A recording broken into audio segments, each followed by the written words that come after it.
уж действительно, прославиться на старости лет. Это про нее, про Рузалию Гарифуллину.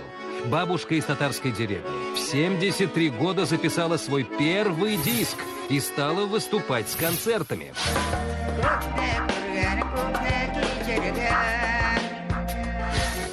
Ее песни крутят на всех радиостанциях и дискотеках Татарстана. В Америке, человек живет в Америке смотрит ее клип. Из интернета пошла легенда, что диджей в клипе внук Рузалии Апы. Мы посоветовались, и они решили это пустить в массы, потому что я ее внук.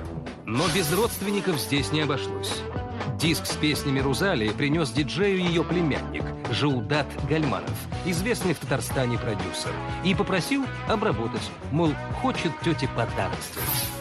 Получается, вот просто решили записать ее. Ну, на память, как бы старенькая бабушка. То, что получилось в итоге, Жаудат случайно показал коллегам. И все сказали в один голос: да это надо в народ. Есть такая поговорка: то, что перед носом не видишь. Вот я никогда не обращал на нее внимания, как на певицу.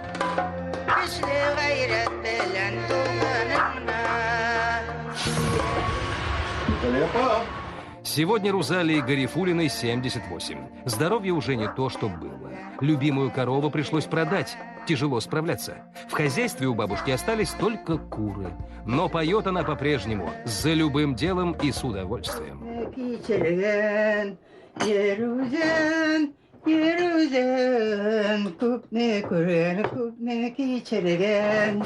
Как в Татарстане раскручивают звезд, которым за 70.